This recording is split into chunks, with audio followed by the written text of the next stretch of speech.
છેલ્લા 2 દિવસથી સુરત શહેરમાં ખૂબ જોરોથી બારિશ થઈ, જેના લીધે જો નીચાણવાળા વિસ્તારમાં પાણી ભરાવાની સમસ્યા આવી છે. ખાડી વિસ્તાર છે લિંબાયત એરિયાના, ત્યાં પાણી અમુક સોસાયટીઓમાં ભરાવી જોઈએ. સલાબતપુરા વિસ્તાર, વરાછા, સારોલી, સરથાણા, આ બધા વિસ્તારો, મૈદરપુરા, ઘણી બધી વિસ્તારોમાં જો નીચાણવાળા વિસ્તાર હતા ત્યાં ખૂબ જ પાણી ભરાવાના લીધે લોકોના જો મુશ્કેલીઓ પડતી હતી.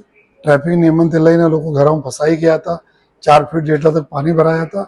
તો તમામ સમગ્ર શહેરમાં પોલીસના અધિકારીઓ અને જવાનોને સૂચના આપવામાં આવી હતી કે તમામ લોકો રોડ ઉપર રહેશે અને એવા વિસ્તારમાં લોકોને મદદ કરતા રહેશે.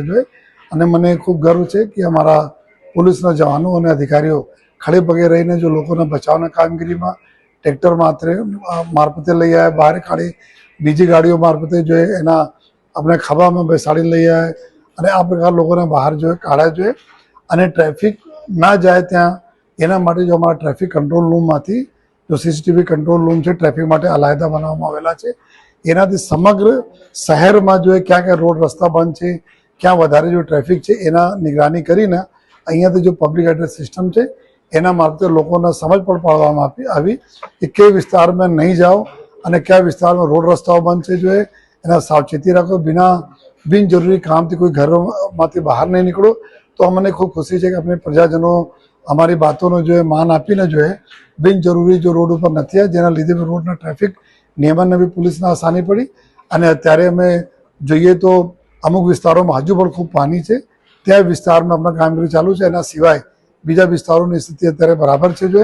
પરંતુ છેલ્લા આવનાર 3 દિવસ ઓર ભારે વરસાદના આગાહી છે, જેને ધ્યાનમાં રાખી સમગ્ર ટ્રાફિક પોલીસ તંત્ર અને તમામ થાણાઓના પોલીસ તંત્ર એલર્ટ છે. મારી લોકો નમ્ર અપીલ પણ છે કે જે વિસ્તારમાં પાણી ભરાયેલા હોય, કોઈ તકલીફો હોય તો અને પોલીસ ત્યાં આગળ નહીં પહોંચી શકી હોય તો આપ આપના આજુબાજુના પોલીસ સ્ટેશનોના આપ કોલ કરી શકો છો. 100 નંબર ઉપર કોલ કરી શકો, અમારા ટ્રાફિક કંટ્રોલ ઉપર કોલ કરી શકો છો.